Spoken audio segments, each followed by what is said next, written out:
Hari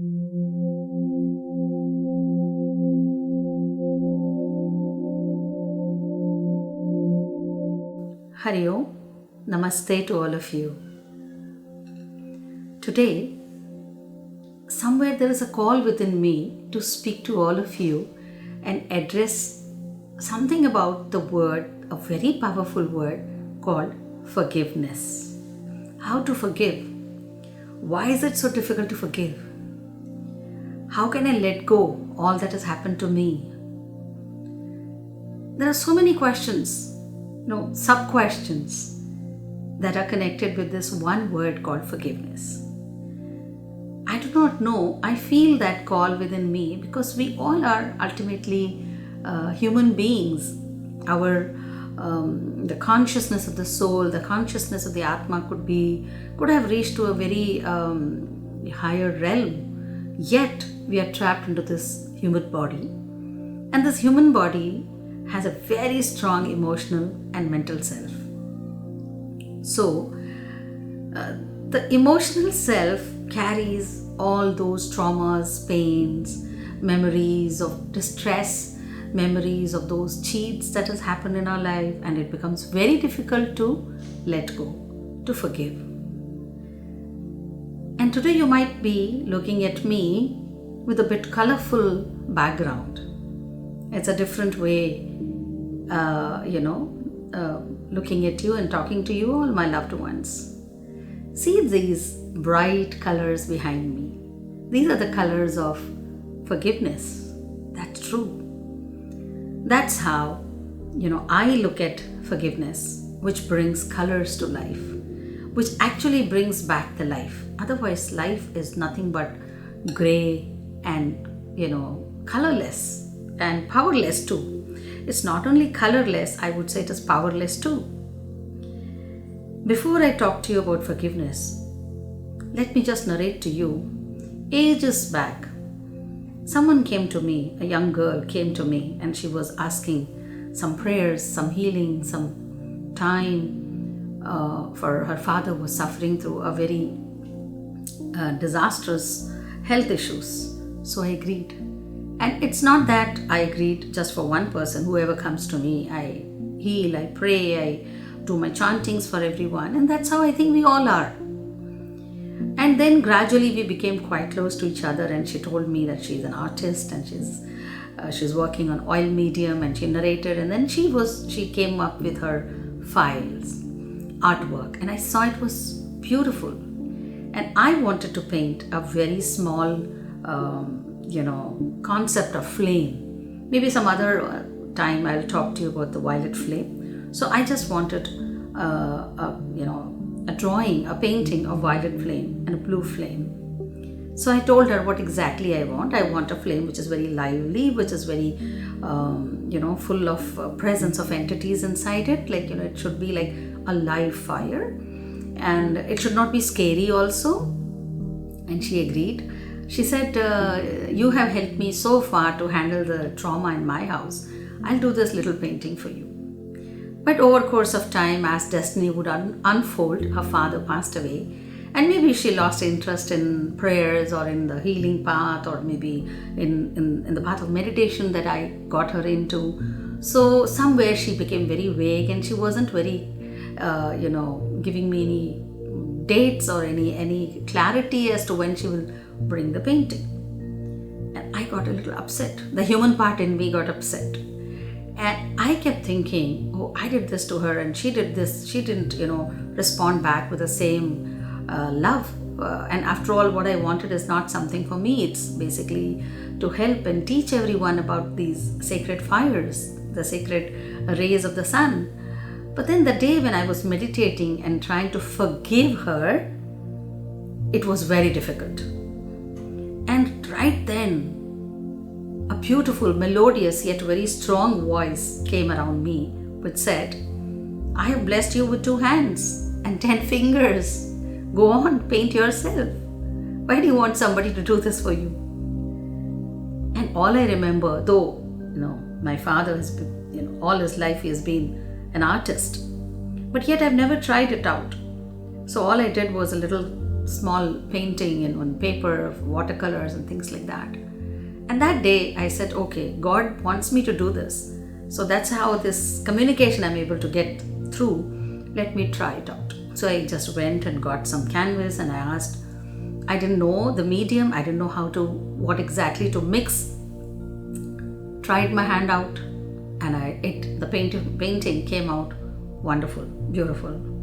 And ever since then, there was no moment of looking back.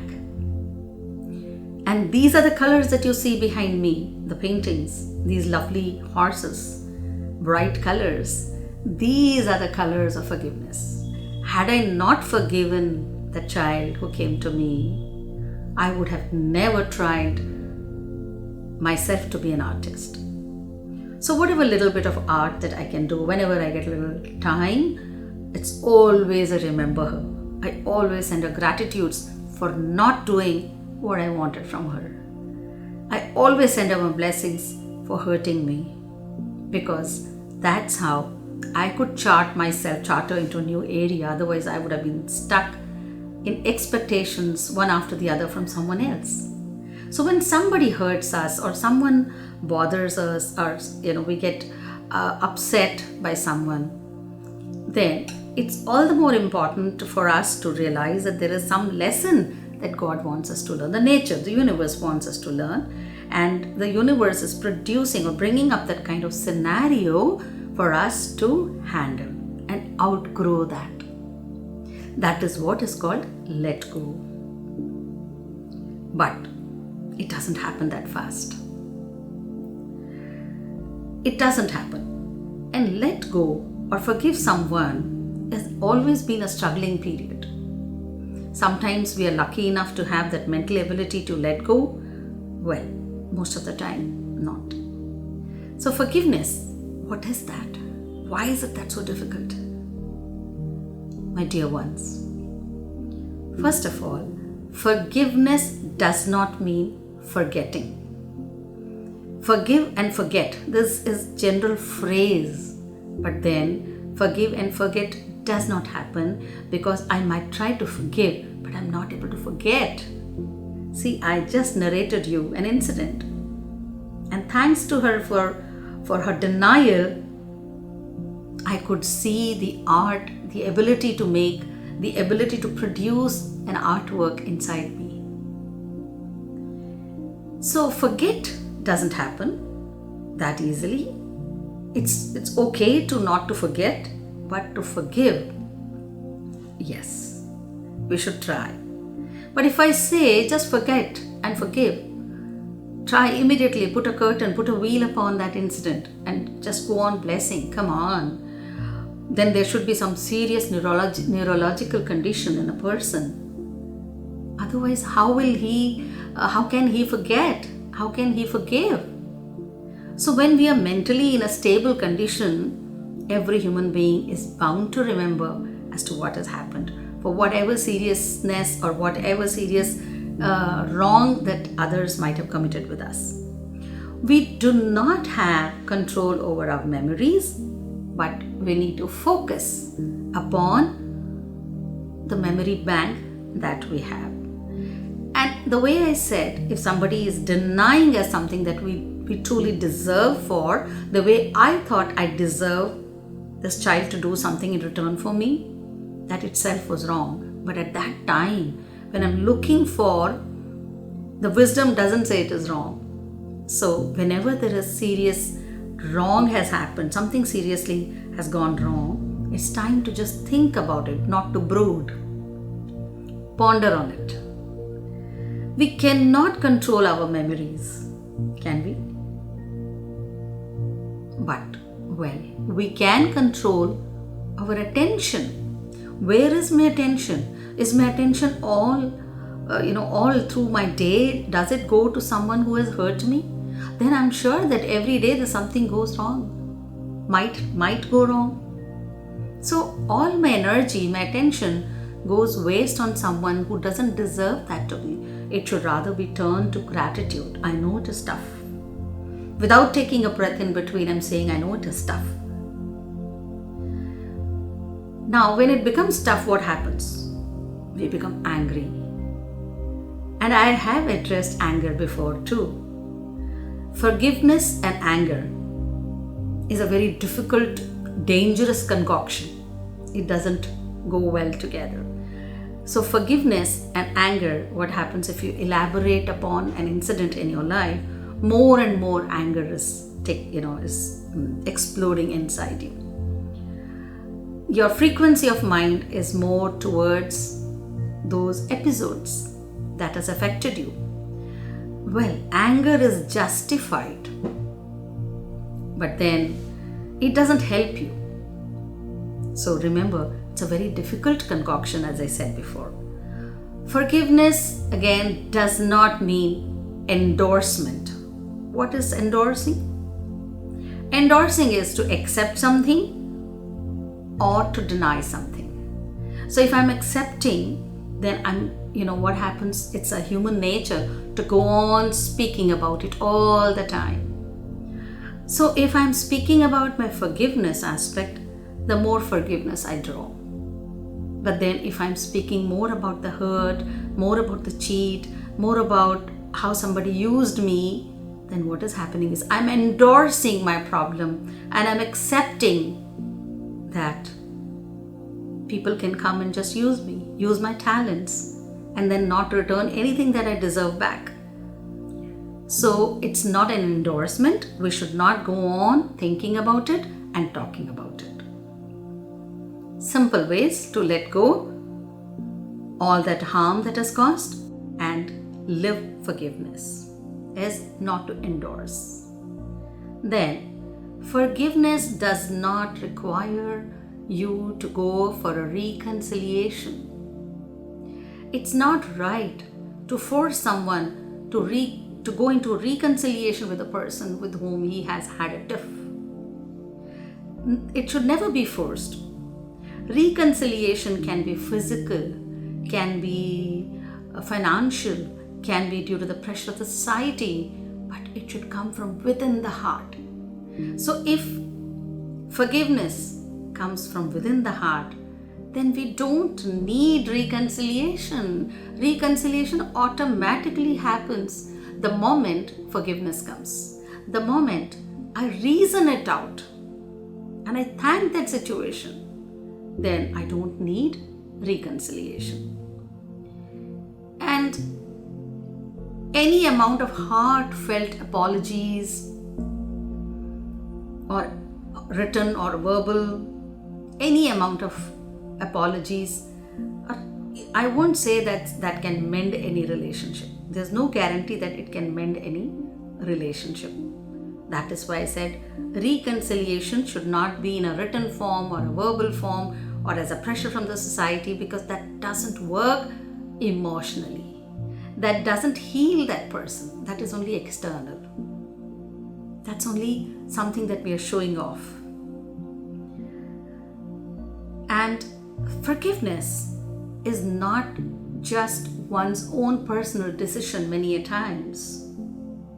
Because I as a person might be able to forgive. But suppose if I have hurt someone else, is that person able to understand it and forgive me too? So I won't say that I should get affected by one side affection, one side, forgiveness, or one side action. Forgiveness basically starts from a very single decision that I make within me, that this chapter is end and gone. And once I say this chapter is, finished, and it's gone, and it had come in my life just to teach me something, then I'm truly in forgiveness. But then every time I remember that episode, as I said, I can forgive but not forget. But then that forget doesn't happen. But every time I remember, it should not bring me bitterness. I should always be grateful for that situation which taught me. So that is forgiveness within me. And no matter how many things we hear from others, how many stories we hear about what has happened to me or to you or to someone else, forgiveness doesn't come from others. It comes from within you. It is born within you. And it's all about a moment of forgiveness. Just a moment of forgiveness. So, the forgiveness energy inside you, the moment it is born, then it continues as a process, as a journey. So, the life is all but nothing but a journey of forgiveness. And it should become our second nature. That doesn't mean that you allow yourself to be used, utilized, abused, hurt, be in pain. But be smart enough to understand that there could be so many episodes which might not be as what you expected. So the life should be in that beautiful journey of forgiving and going on, going ahead. Then comes in my commitment.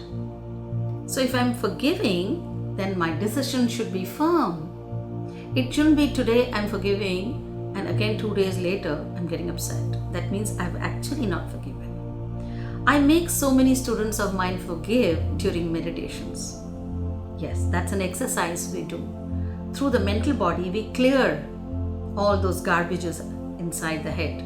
But then, from the emotional side, it's not true forgiveness until they're committed towards their decision. They're very firm towards this decision. There could be many memories of trauma that pops into the mind on and off. But then we need to be very firm about one's own decision and go on.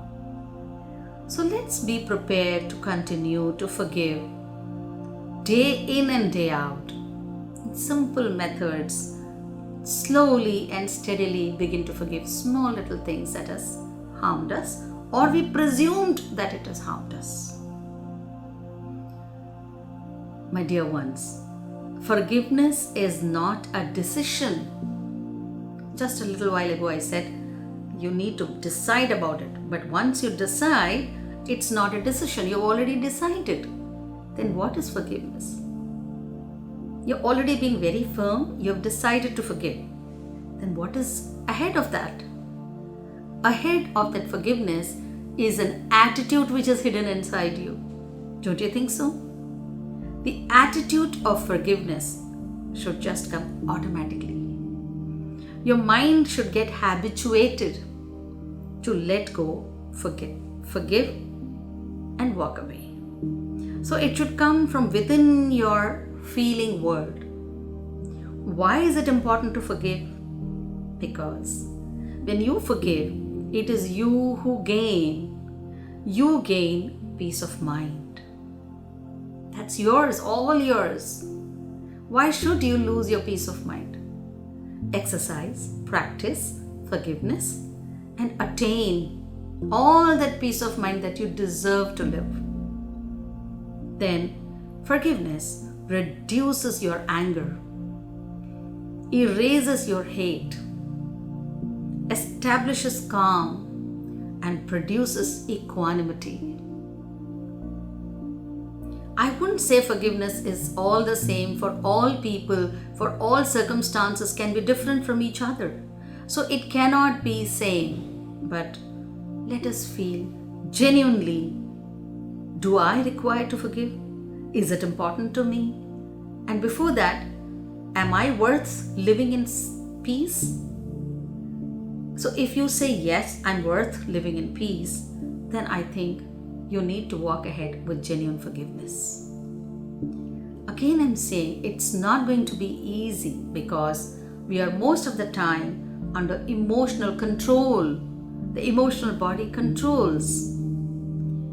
But what we can do is that we can behave and decide in a certain way with our actions and the decisions to forgive and slowly begin that path of blessing those who have hurt us, or just considering how lucky you are that you could overcome that negative situation or a negative person. Then what are the lessons that you learned through those people and situations? What have you gained? How much maturity have you gained? That way, when you begin to count the results that you have learned or earned, is phenomenal.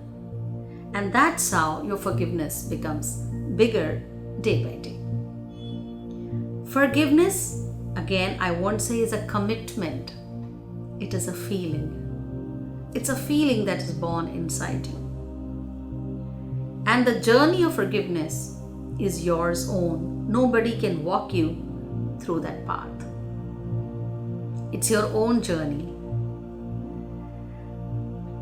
You have to walk that path of yours, the path of forgiveness.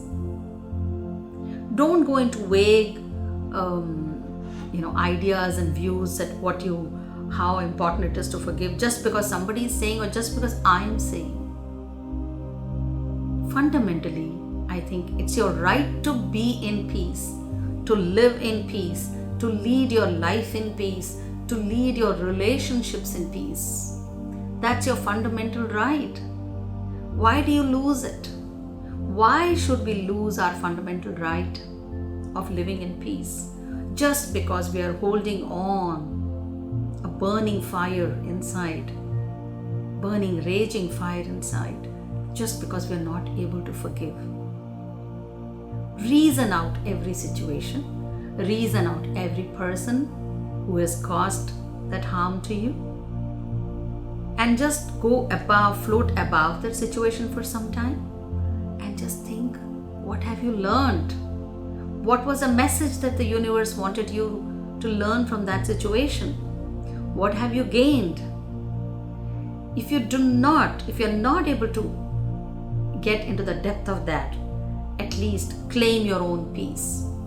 You're worth living peaceful mind. You're worth living a peaceful life. You're worth having peaceful relationships. For your own peace, learn, try to forgive. However tough situations it could be. The more you practice forgiveness, peace is all yours. Gain is all yours. Profit is all yours. Because you live in that magnanimous personality of yours, filled with love and light, where you yourself become so strong that nothing harms you, nothing affects you. Stay blessed, stay happy, live and walk through forgiveness until we meet next. Many blessings. Namaste.